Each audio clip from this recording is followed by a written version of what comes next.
Thank you very much.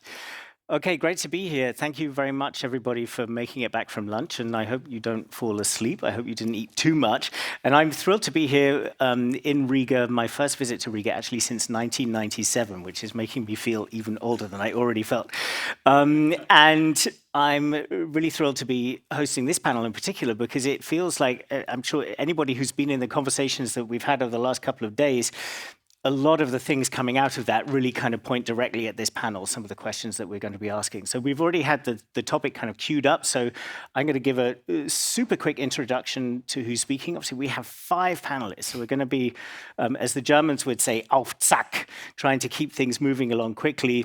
So we have Agris Kipurs from Origin Robotics, so that's a drone startup based here in Latvia. We have Kaspar Polaks of LMT Defense, so that's the main Latvian telecoms provider, also now in defense. We have Hector Guerrero from the Spanish Ministry of Science and Technology and Innovation. We have Liga Reiter Rosenthal from CrowdStrike, and we have Dmitry Alperovich from the Silverado Policy Accelerators. So I want to start, first of all, with Agris, because you're as the Brits would say, you're at the coalface of this. You are trying to make drones that will really kind of ramp up the defense of this whole region.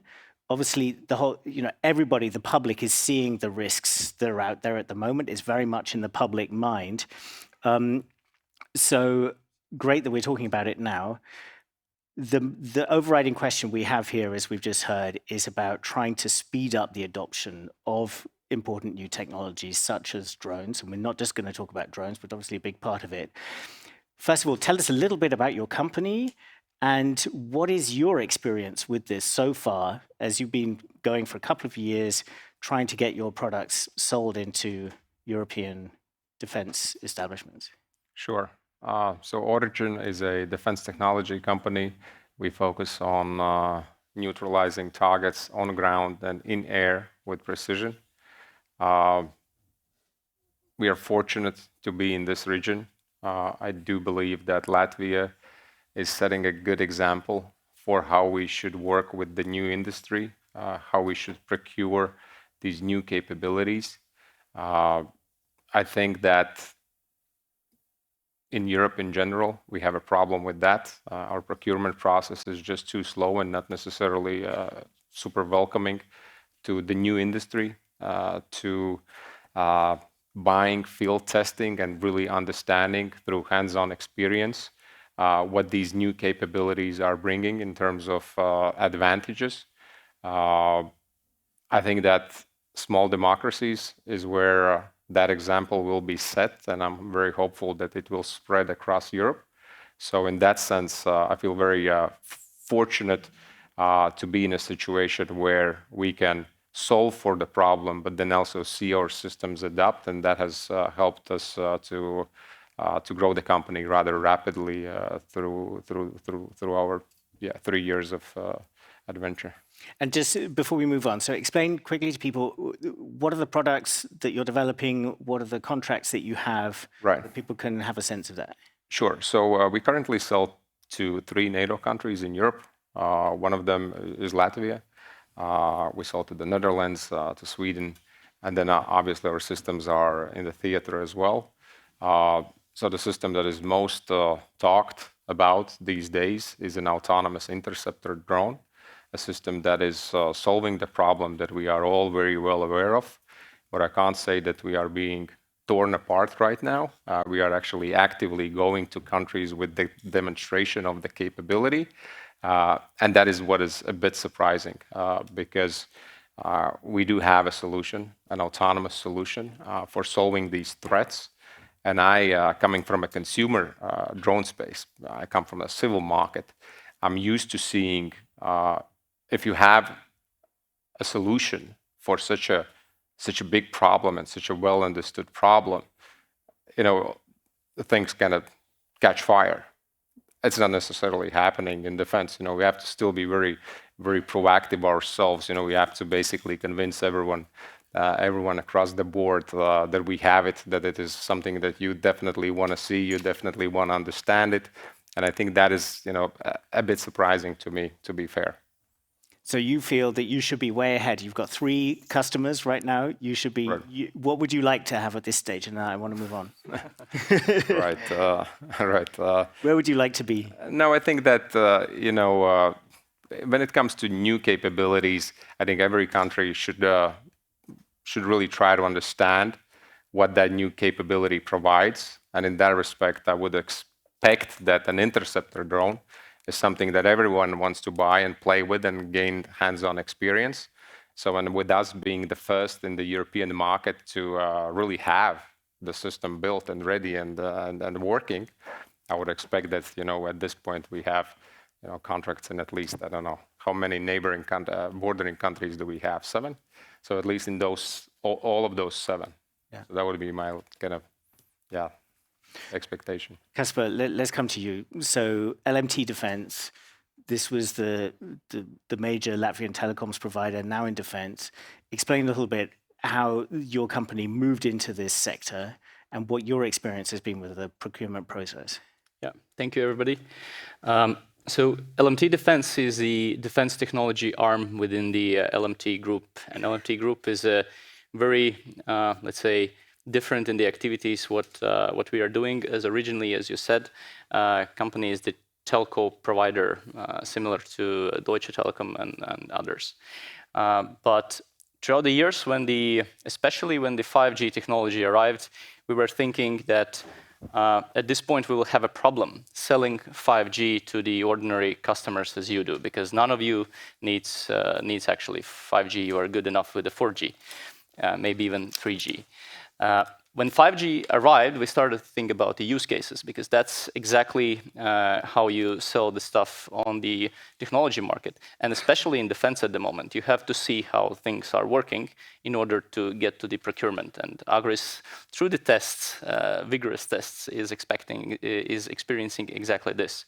So we started to think what 5G can give to different types of the end users. And defense, logically, was one of that. And the 5G technology in general is one of the first telco technologies military has paid so much attention to. And in order to sell and in order to persuade the end user, you have to test. And we started with the establishing first in Europe 5G test site. And that is exactly our field of expertise, because at the moment, in order to persuade the end user, you have to test, you have to validate, you have to demonstrate the capability. And at the moment, in general, you have 2 opportunities to do that. Either technology heavy, close to reality, and maybe beyond a bit, testing environment here in the safe area in Europe and NATO, and on the battlefield in Ukraine. So we are covering that first part, bringing the best, the newest, the highest tech, and testing it here in Latvia in our 5G test site, which is part of NATO Diana now network as well. And I want to move straight on to Hector at this point, because you're in government. You're in the Science and Technology and Innovation Ministry in Spain. I mean, right now, Spain is kind of on the naughty step in NATO. It's the sort of place where Germany used to be, of being criticized a lot over defense spending. But the Prime Minister has talked about, capabilities are what counts.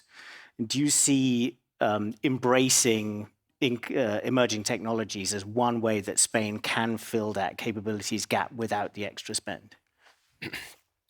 Okay, thank you for the Riga conference, for inviting me as representative of our government in some way.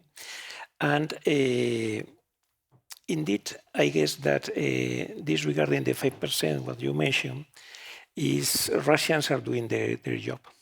They are introducing a division in the Western countries, just saying that a country should not be here, etc. That is amazing.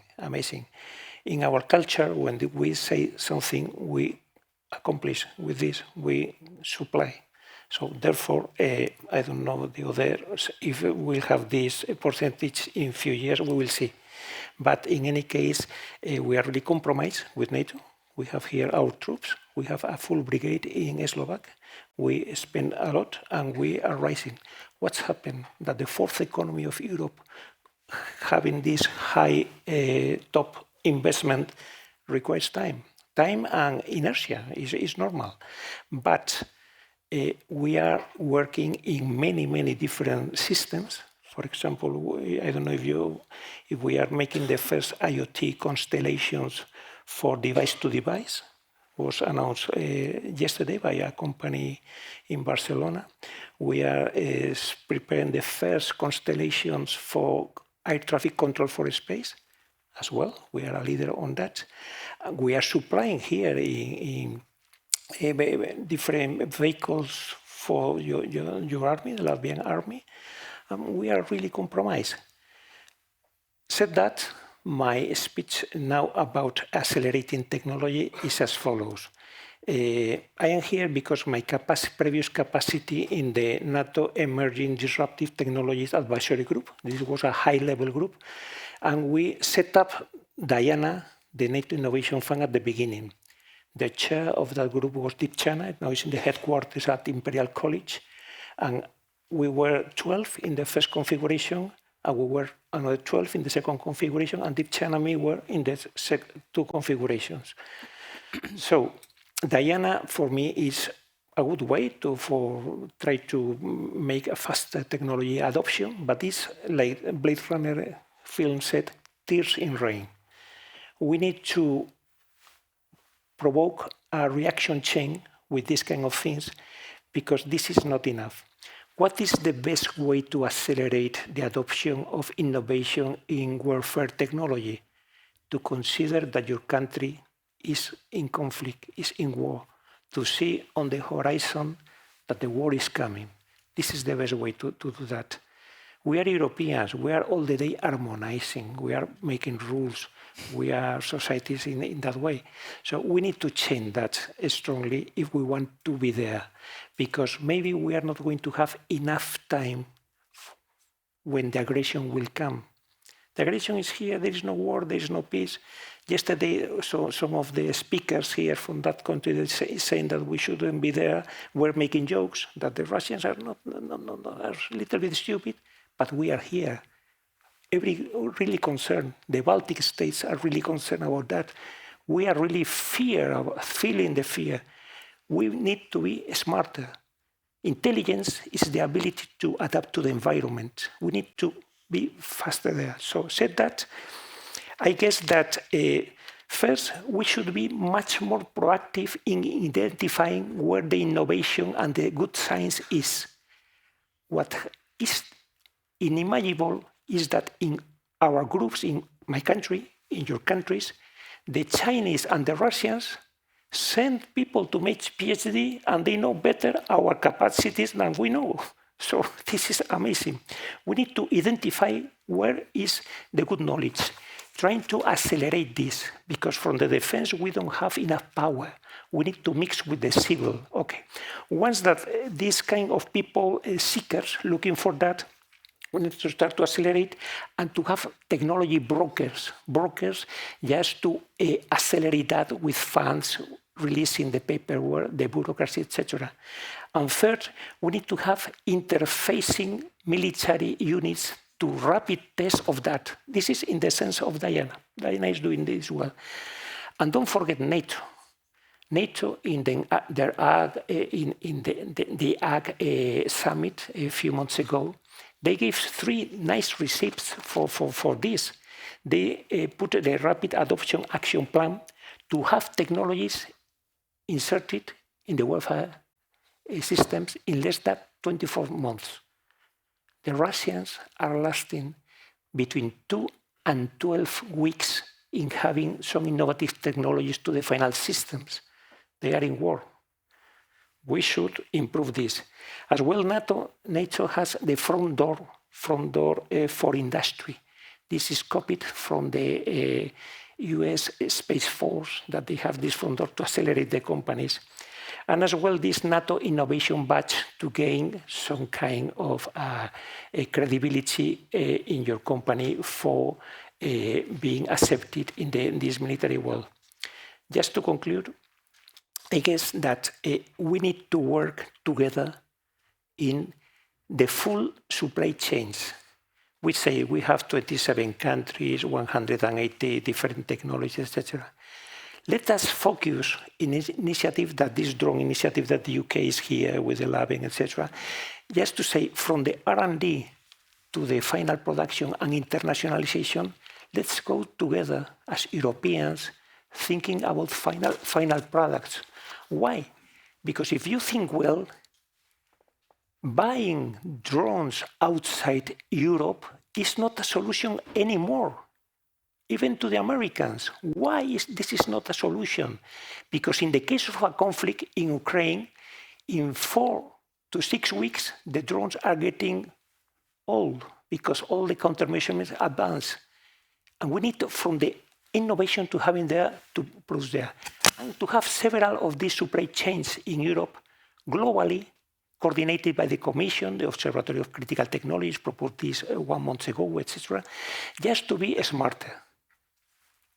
Thanks, Hector. Before I come to you, Liga, I just would like to go to you, Agris, because to pick up on what Hector was saying there about this concern that some of these new technologies, particularly drones, as he said, become obsolescent in 4 to 6 weeks or something like that, as Hector just said. Is this a false narrative? Is this really a software issue and that the governments need to accept that you just need to update the software, or do you see a genuine weakness there? Well, it's a bit more nuanced. What gets old is tactical innovation. So when the innovation happens at a tactical side of things, that gets very old because that is easy to be replicated. When the innovation happens at a technology level, when we are truly pushing the boundaries of what the technology is capable of, that doesn't get old that fast because that also gets pushed only through immense effort and hours. And the hard problems always remain hard, and solving them is difficult, and that cannot be replicated fast. So when you ship to market something that is truly pushing the state of the art of the tech, that doesn't get old. What you see in the theater, for the most part, is innovation at a tactical level. They are in war. They don't have time for fundamental research and innovation in most instances. What is happening there is they're trying to produce at a quantity that is overwhelming, and they are predominantly busy with that and with finding tactical innovation, basically using something that exists in a way that was not used that way before, and that's different. So I think it's very important to separate between these two kind of types of innovation. Yeah. Kaspars, you wanted to come in? I just wanted to add on top what Agris said and elaborate a bit. The fundamental problem, if you're touching drones as the technology, is that from the procurement perspective, we are looking on the procuring drone in the same way as a procuring 155 millimeter artillery, munition. We are thinking about the procurement of, 1,000 drones and putting them in the shelf, and then we are ready, for a combat. It's not working that way.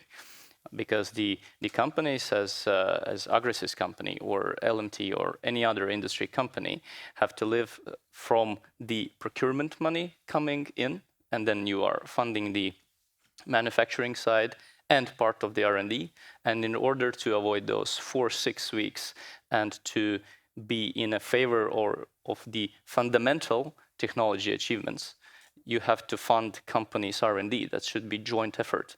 And Latvia, in that case, is a good example because both Agris's company, LMT as well, we have a contractual relations with the Ministry of Defense funding both the procurement side and the funding the R&D side. This is fundamentally important. And then you get that cycle much, much, much slower. Not slower, smaller. Liga, let's come to you. So you're with CrowdStrike, the cybersecurity company. We heard from Hector naming some of the schemes that have been brought up on the NATO and EU level in terms of there's Diana, there's the Rapid Adoption Action Plan, there's SAFE. There are all of these schemes aimed at trying to speed up technology, but also get joint procurement going on. What's your impression from a cyber point of view? We've had a lot of talk about drones so far. Are these schemes paying enough attention to the needs in the cybersecurity sector? Yeah, thank you very much. It's a pleasure to be here. I think that we can jump right in on the drone discussion. We see that there are Russian operatives interrupting drone video feeds. So whether the technology that's involved in creating that drone or evading detection, there'll be a way that the adversary can get into that drone sooner or later. So certainly the speed of adoption of technology is necessary. But it's not only the production and the procurement, but a consideration of the cybersecurity that goes into every part of what encompasses the warfighting machine. We have Chinese intelligence agents working on infiltrating military movements and information across every continent at the same time.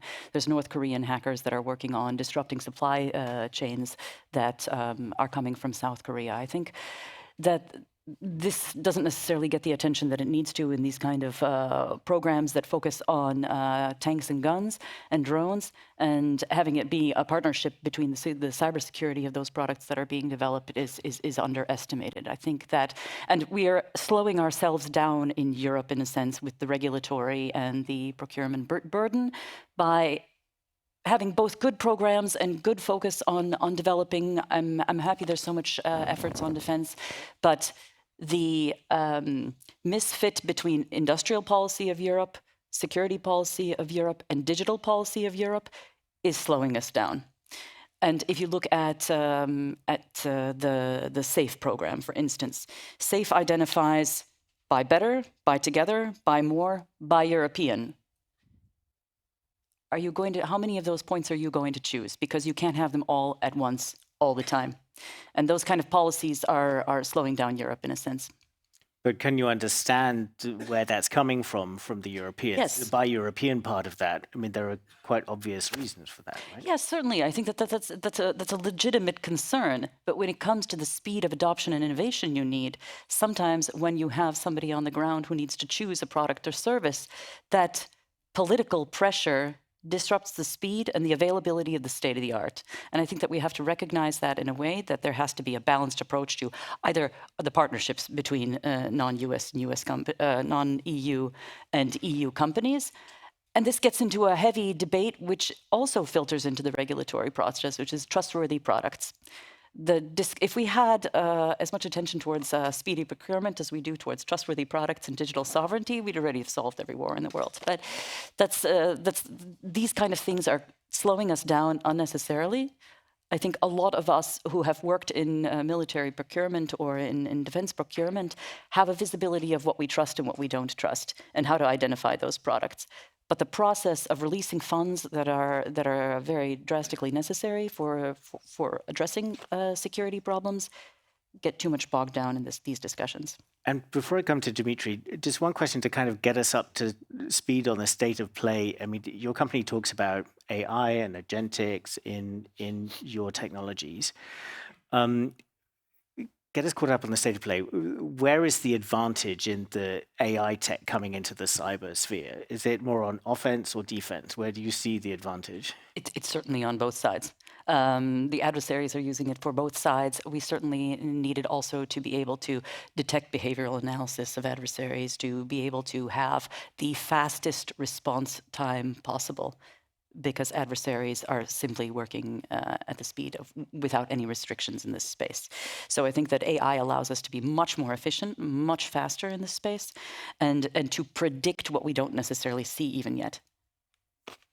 Dimitri, coming to you, you have all kind of touch points into this conversation. You're one of the founders of CrowdStrike, so you're a cyber guy, you're an entrepreneur as well.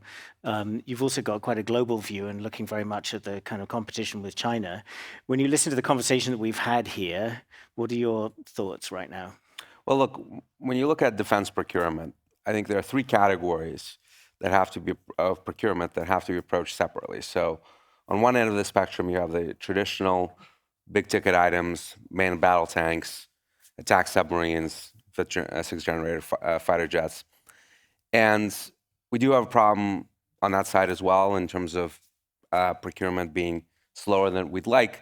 Most of that is not on the R&D side though, because you do need relatively slow, unfortunately, R&D to produce cutting-edge innovation that would be required in that space. But what you need is really mass production, and the way to solve that is through long-term procurement contracts, right? At least in the US, and I know in some of the European countries it's the same, we tend to buy things 1 year at a time, right? We know we're going to buy 10 submarines for the next 10 years.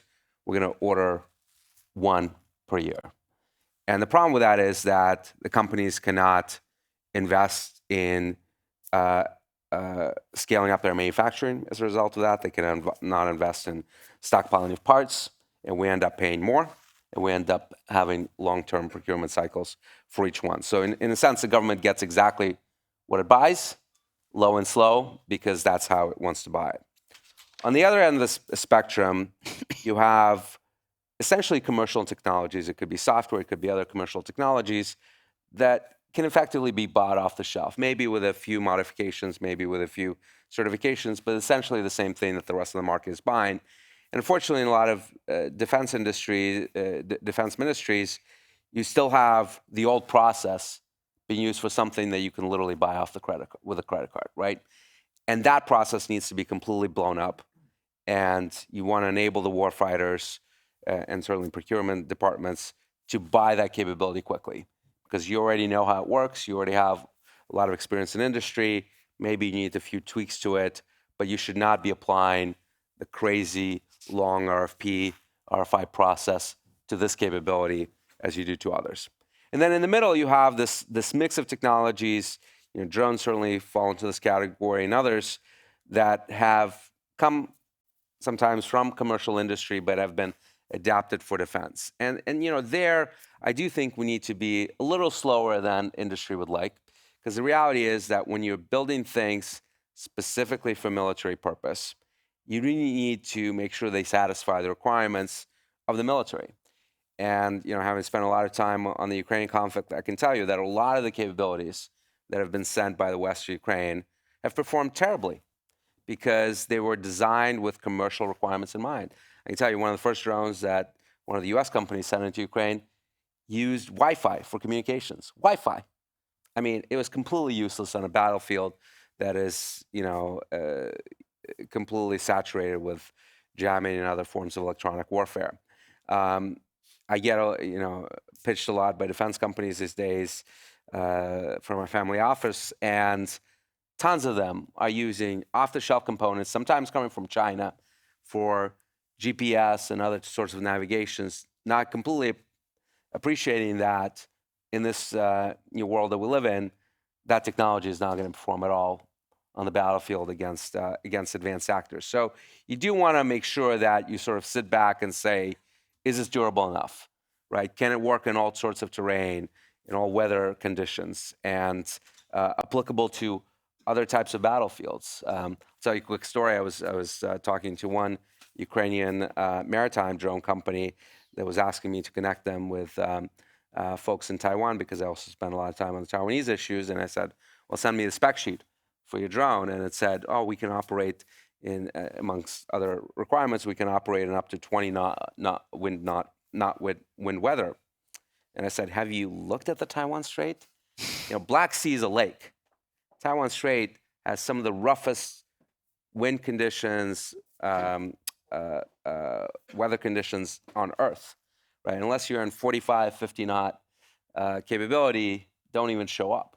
So there is a lack of appreciation of, hey, this works in Ukraine, everyone else should use it. Well, no, Ukraine is a very unique battlefield. The way that this war has progressed is in large extent a result of the limitations of both sides, the fact that no one has air superiority. This is one of the reasons why you've seen this proliferation of FPVs. That does not mean that every other conflict in the future is going to look like that. Yeah. In fact, most likely not. And certainly a conflict involving NATO that has a very different doctrine, that has the focus on air superiority as a key tenet of that doctrine. So we have to be appreciative of the fact how this all fits into our ability to fight, into the training of the force, integration. So in that second category, I think it's really important to enable experimentation, to buy it in small volumes, feed the R&D, give it to the force, but also appreciate that a lot of these things just will not work out. Yeah. Before I open it to the floor, and I know there are lots of people who will probably have great questions and points to make on this topic, I just want to raise one other issue which links up also to some of the previous panels, and that is of the kind of raw materials that are needed for some of these new technologies. And we've seen that, yeah, I mean, the Chinese have really been kind of flexing their leverage this year on rare earths. I'll come back to you on that, Dimitri, in a moment. But Agris, as somebody who's, manufacturing drones at the moment, what is your exposure to Chinese supply chains for your drones in terms of rare earths, magnets, and so on?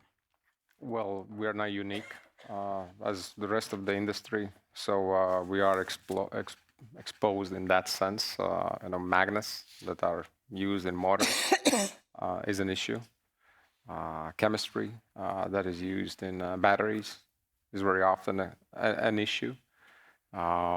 You have suppliers in the Western world that would supply you with the battery, but then if you really kind of look deeper into it, where the chemistry is coming from, very often, that's the kind of the source.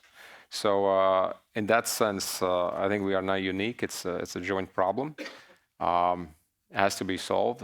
I'm not necessarily, I can't say that I know exactly how it's going to be done. It's also a problem of scale. Now when we see, these unmanned systems getting to scale in terms of, production volumes, it probably starts to make sense to solving for it somewhat locally. Yeah.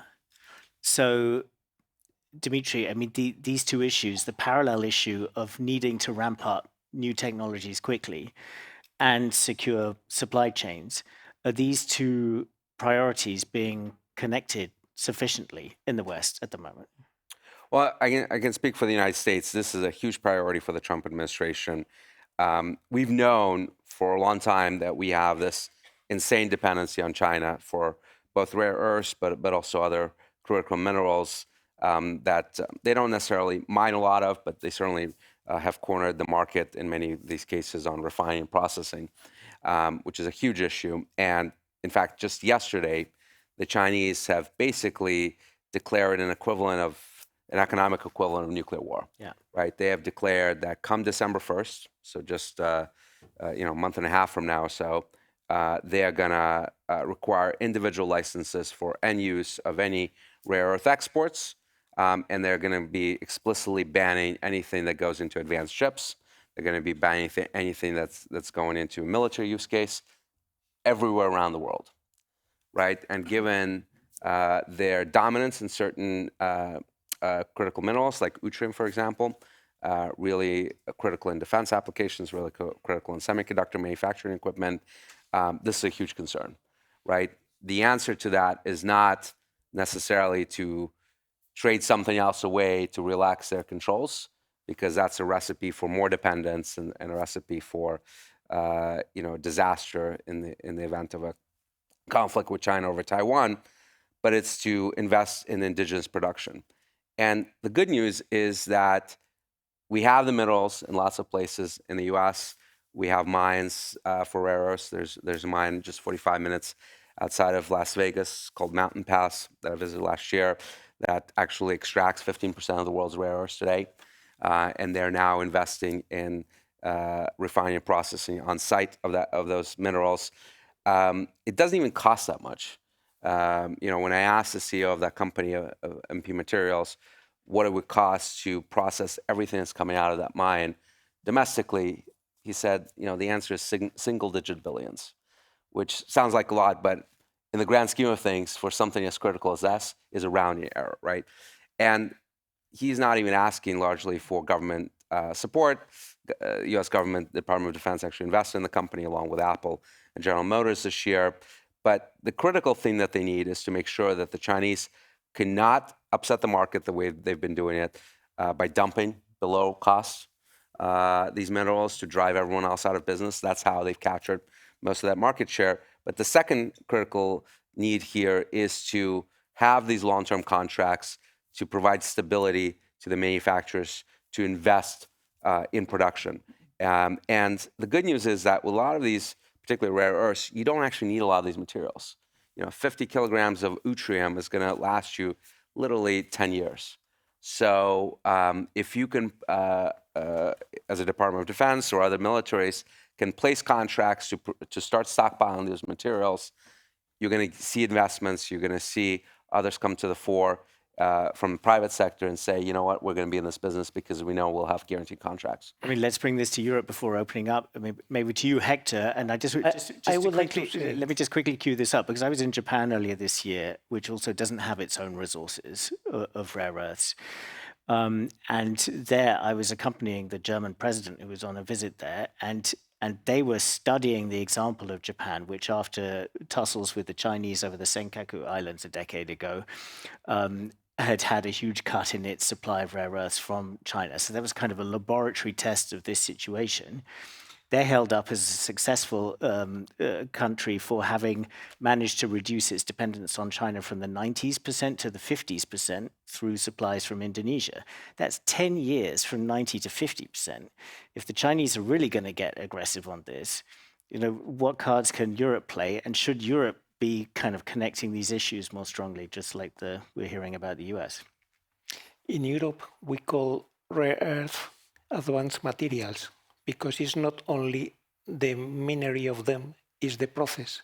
Is the key aspect of China is how to process these minerals. This is where the Western countries, we are very far away to not only to extract, just to process and to produce the purified material. I wanted only to say that. Okay, let's open it up. I think we've got roughly 20 minutes to go. We started 10 minutes late. And Hector, I know you have to make it to the airport, so if we start kind of getting into the danger zone for you, just quietly slip off and we'll. I have my troops nearby. They will send a helicopter. Or they can fly you out. Okay, I see. So everyone has said the lights are very, very bright, but I do see a woman at the back there just waving. So if somebody could get the microphone to the back over there, great. And if you could say who you are and also who your question is primarily aimed at, if it is aimed at one person. Thanks.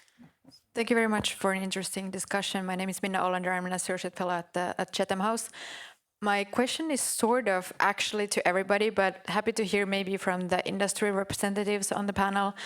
What canon should we learn from Ukraine, and what canon should we not learn from Ukraine, given like what was pointed out that a NATO-Russia war would look very different? Thank you. Great question. And I guess I would add to that, are we potentially over-indexing the lessons of Ukraine? Yeah.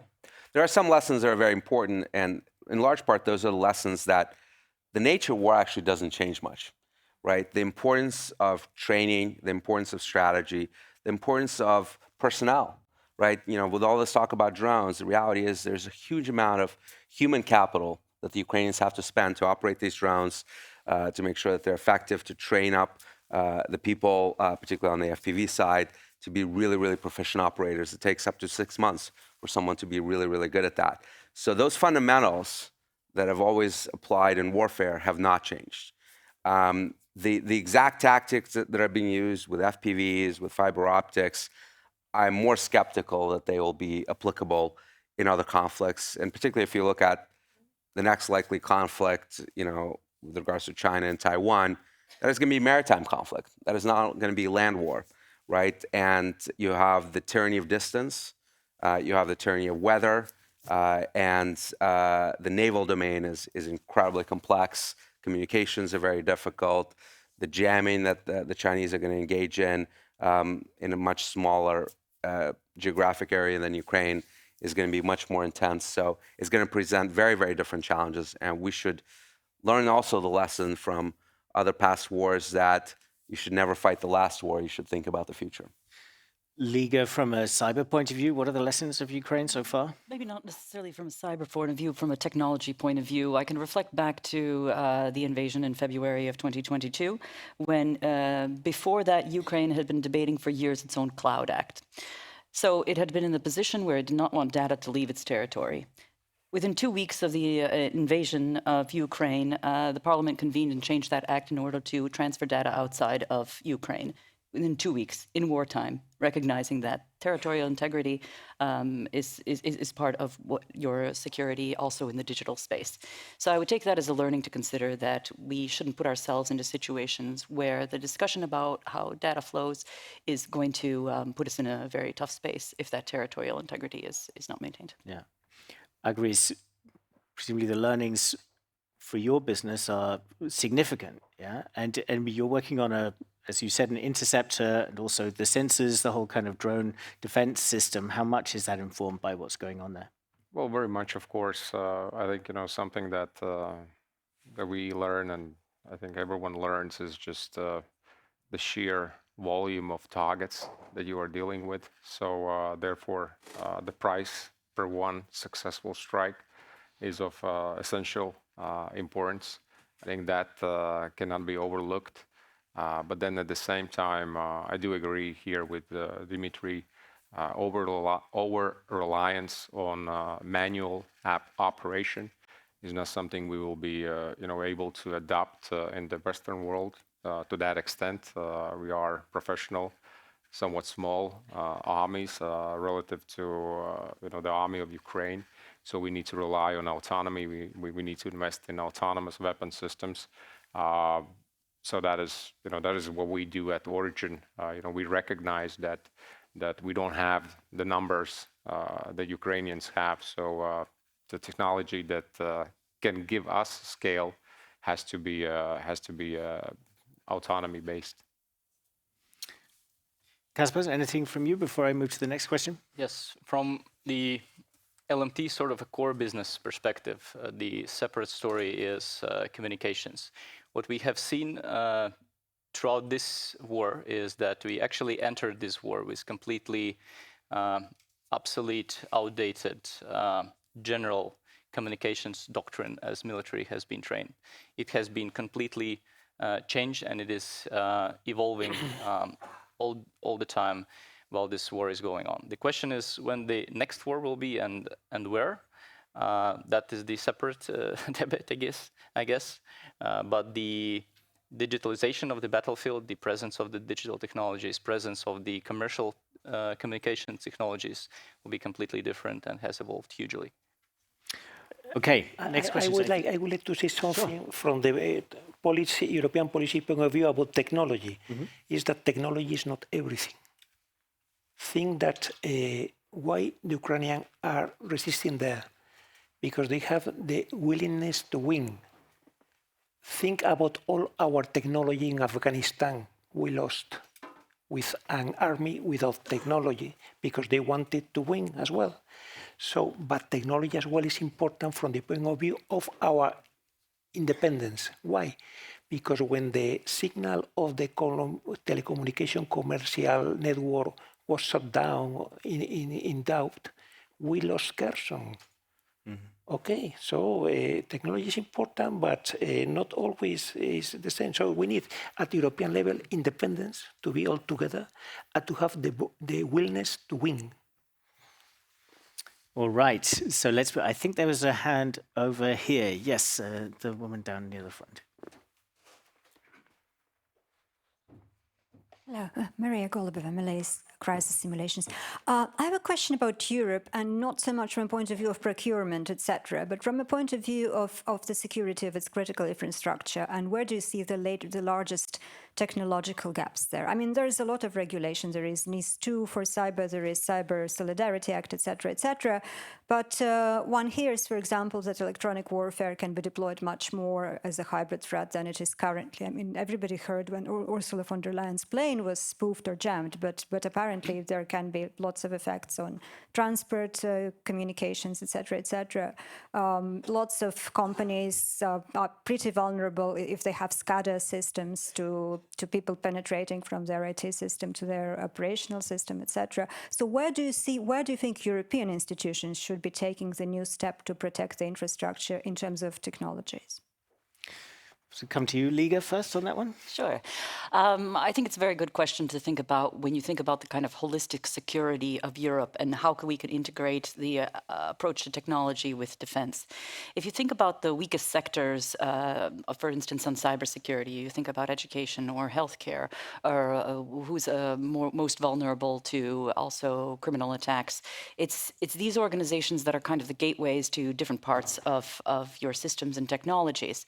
I would certainly encourage Europe to look at, if you think about, buying together, buying products in a different way, I would also encourage you to be smart about buying products and think about how you can offset risks to your cybersecurity by when you ask companies to create safer systems for you. For instance, if you were to buy something from my company, is there an opportunity for you to ask us to do more training, to do more integration into the education systems or into healthcare systems, and look at a whole of society approach rather than having kind of sectoral approach to procurement, which might lead to losing some advantages that you could be asking from bigger tech companies to invest and make your society more safe, not just in the defense sector, but also in those sectors that are a bit weaker. Casper is obviously a big infrastructure player.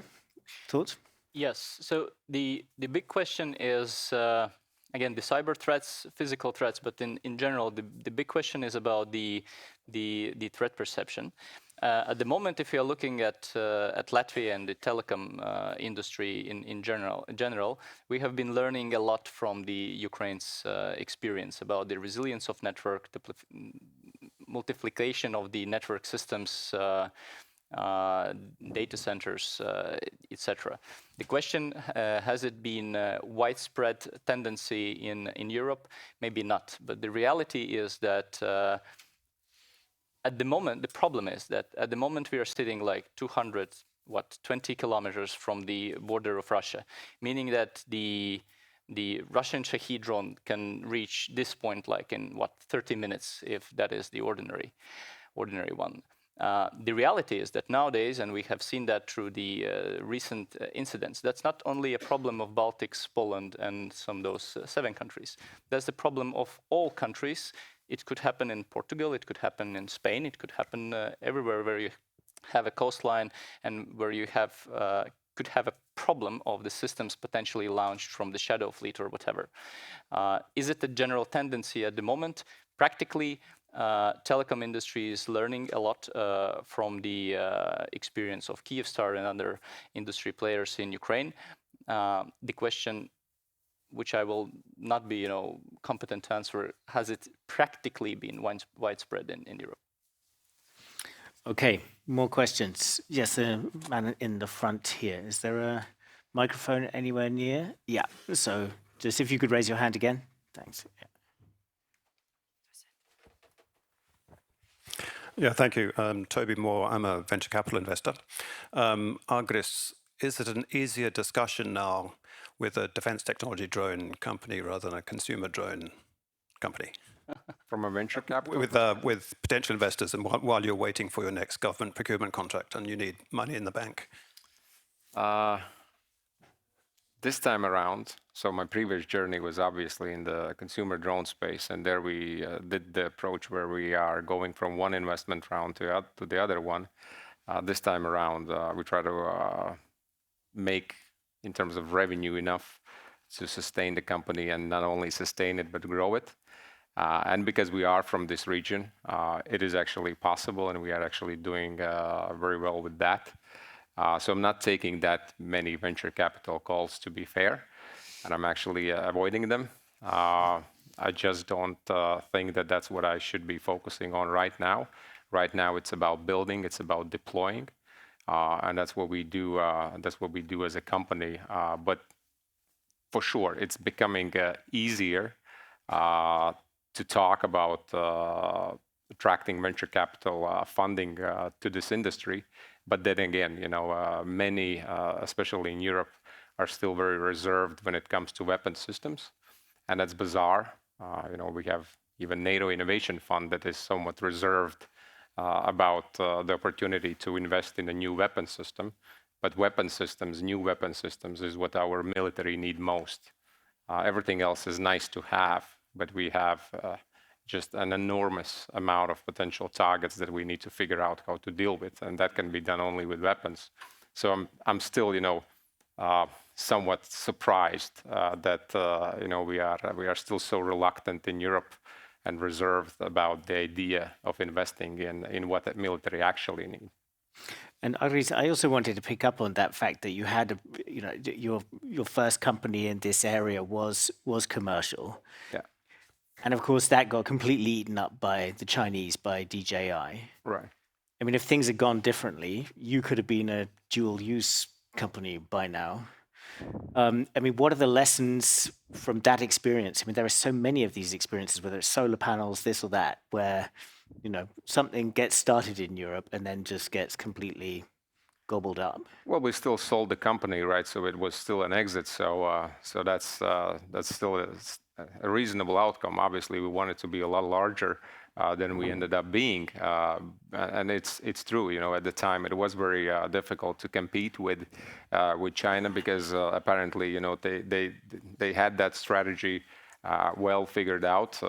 With just subsidizing DJI to the extent that they did, and they just pushed everyone out of the market, and now everyone's coming back up a bit because governments are starting to recognize that this technology is a critical asset and critical piece of capability to have. So we need to support our Western companies in terms of government procurement. So that's kind of coming up. Yeah, but sorry, I deviated from the original. Okay, but yeah, so you came out of it okay, Yes, but Europe maybe not so much in this area. Yes, for sure. It's a matter of, I think it's a scaling problem to a large extent. We are a saturated market. US in that sense is in a lot better position. It's harder to get things going, but if you are in the business, you get to scale, and in many of these businesses, scale matters. Europe, yes, is still very saturated. We talk a lot about joint procurements, procuring things together jointly, but it's not something that we see to the extent that it would allow us, to really scale these businesses and really grow them really big. We need to start moving towards the end of this panel. I think I would come to Hector before he needs to bail out. Oh my goodness. Look at these guys. 5 minutes? Yeah, we started. One last. Oh my goodness. Okay. So I would like to pick up on that with Dimitri, actually, because I mean, it just seems that if you count the number of sort of, lessons where China did something right, whether it's on all of these technologies or it's on their, their foresight in terms of rare earths and, mining in Africa and all of this. In terms of the actual topic of this panel, procurement. Obviously, the Chinese famously have civil military fusion. And they don't have a democracy problem. And they don't have a democracy. I'm going to say democracy, not democracy problem. But what are without turning the West into a dictatorship, what are the lessons that can be applied to this area of technology, procurement, and everything that could be potentially learned from the Chinese? Well, look, when you're competing with these authoritarian regimes where you have state capitalism at best and perhaps socialism at worst, you have to appreciate that, particularly in the military domain, but in certain other critical sectors, the governments have to be way more involved. They have to be involved with purchasing. They have to be involved in potentially investments, as we're now doing in the US, directly into these companies to support them. And frankly, you also need a level playing field where you have to target these abusers with tariffs, if appropriate, to make sure there's a level playing field for your own companies, but also to the companies that are supporting Russia in its conflict with Ukraine. You have to sanction them. You have to go after their funding sources. So there has to be an offensive strategy here as well to make sure that we damage these companies as much as possible. And look, we have to preserve our advantage in the critical components that we still have in the West. And the number one critical advantage today is semiconductors, right? China has not been able to bypass us or even catch up with us in the area of production of certainly advanced semiconductors, although they're trying to do that at the foundational level. We have to make sure they don't get there. We have the choke points because in the West, we produce virtually all the equipment that you need to produce semiconductors. We produce the chemicals and other ingredients that you need for the processing. We have to cut off China from that. Just as they're trying to cut us off from critical minerals, we have to do the same on semiconductors. So it's going to be a very interesting meeting between Trump and Xi Jinping if that really happens at the end of October. Okay, I think I would love to come back to you each for a last comment, but I don't think I'm allowed, right? Okay. Well, this is not a democracy, even though we're in Latvia. Thank you very much from me, and yeah. All right, let's move on to the next thing. And thanks to the host as well. Thank you.